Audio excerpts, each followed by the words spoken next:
Hello, this is Katie. Welcome back to my channel, or welcome if it's your first time.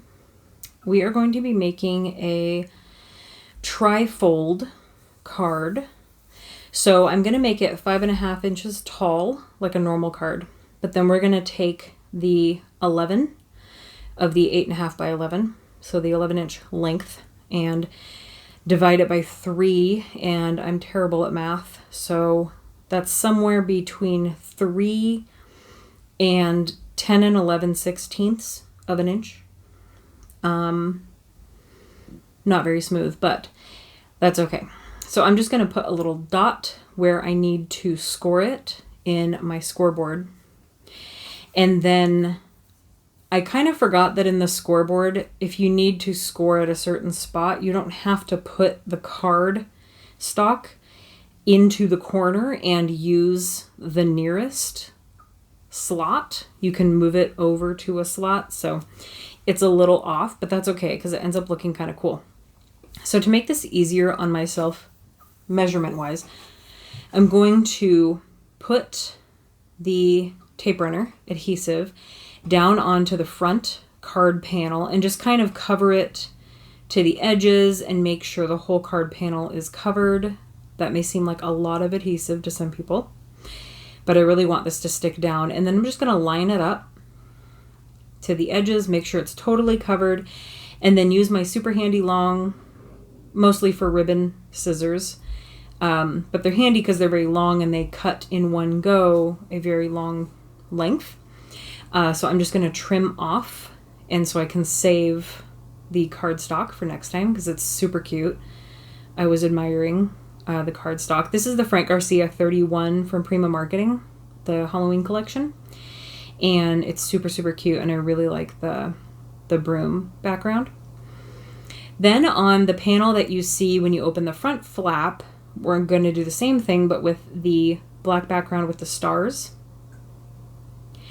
and stick that down to the whole panel. And then I'm going to trim that off the edge, being very careful not to cut open the fold of the card, and then trim off that other piece. Then, because it kind of peeks out, the black peeks out because I kind of did it unevenly, but I kind of like how that turned out.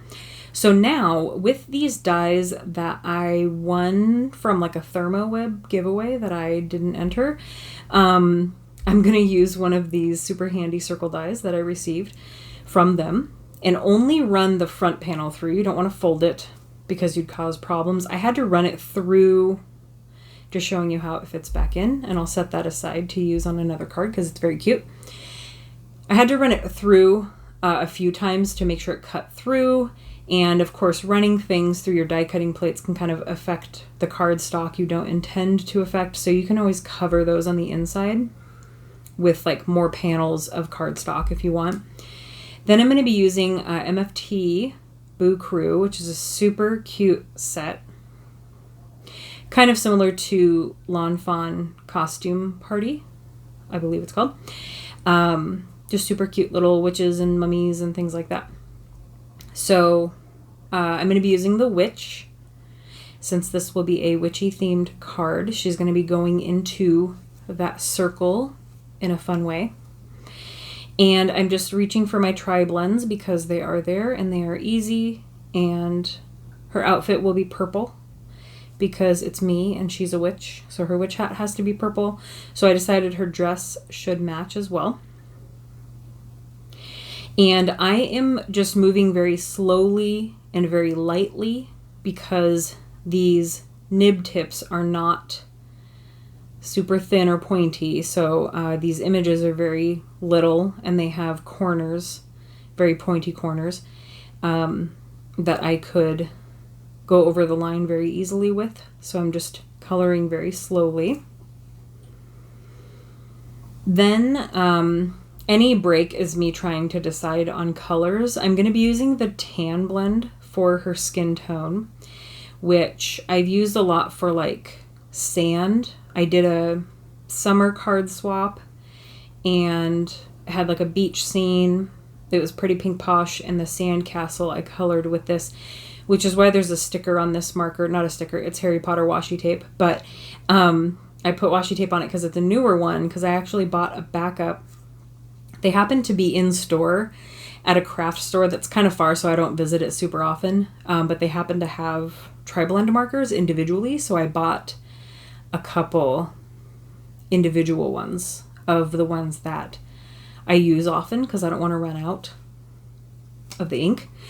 And then the Copic that I used for the opposite of the orange, it's kind of more of a yellow orange in her tight stripes, happened to be a good broom color, so I combined that with a lighter yellow Copic. And then I'm just using the ice gray shades on her boots to give kind of like a shiny, like black patent leather kind of thing.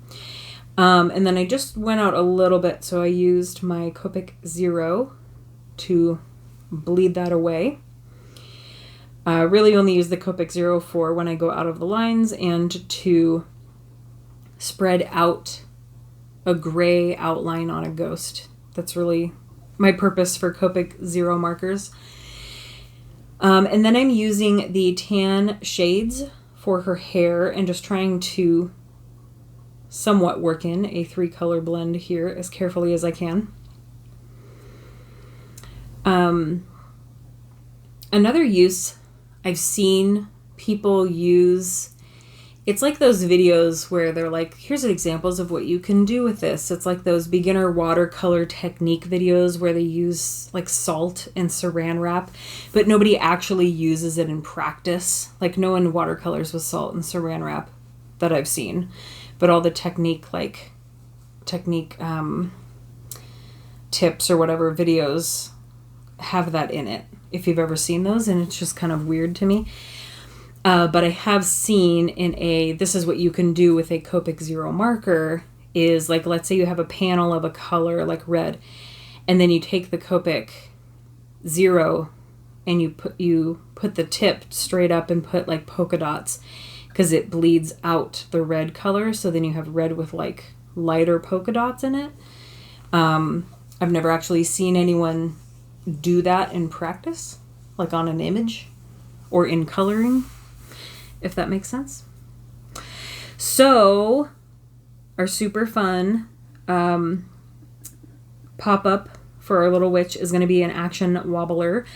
I think this is the second one I've ever used. I bought a pack of them somewhere, I don't remember, and I figured that she could pop out of the circle in this card in a fun way.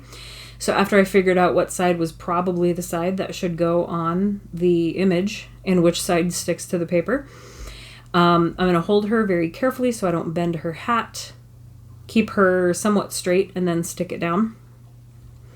And then I'm going to play with her on video for far too long, because another one of the many things that I'm mesmerized by is the frames per second on video. It's kind of like when you're filming a digital clock and it doesn't come out right, stuff like that, or a fan. And anyway, in person, she was moving faster and she was very blurry, because my eyeballs are either better than a camera or worse than a camera. I'm not that smart to tell you which one it is. If you know which one, let me know. I think it's the eyeballs that are better, because I can see she's moving so fast, she's blurry, but your camera can only pick up so much. So I was trying to show you, I was looking at it in real life and through my phone, and I could tell the phone wasn't picking up how like fast she was wiggling. And so I'm sad that I can't show you that. But if you have an action wobbler and you make one, you'll see what I'm talking about. And then I decided to do my white embossing powder on black cardstock, which is one of my favorite ways to do a sentiment that stands out. I've talked about it in the last video.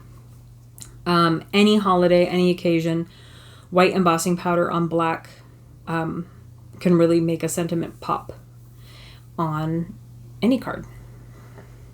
So then I'm using my super long scissors again to hopefully somewhat straight cut one of these.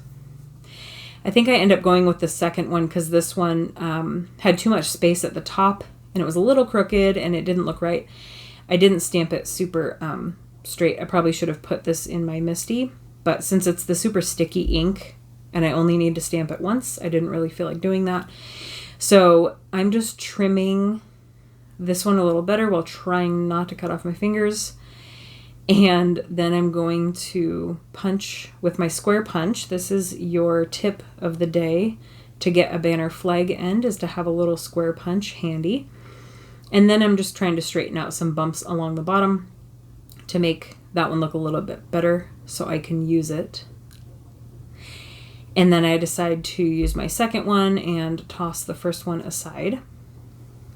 So then on our card, I'm just going to stick this down. Since she's already lifted up so much, I'm just going to stick this right down to the card front instead of lifting it up on foam or something like that. So then for her, I decided to do some white accents, but it proves a little challenging because she's wobbly and I have to hold her down. So I did a few, but I also couldn't put my finger over where I had already drawn some white accents, so I had to be very careful where I was holding her down. And then I also decided I wanted to add some pink cheeks and put the little white gel pen dot above those two. One of them probably isn't quite the perfect circle I was looking for, but that's okay. So I'm just going to use my pink... Which one is it? Pale pink blend, and use the dark end since it's a pretty pale pink for those rosy cheeks. And then hold her down so I don't mess up all the other ones.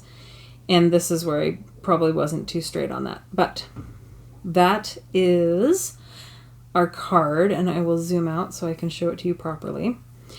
And yeah. Thank you for watching, and I will see you guys tomorrow for another video. Bye.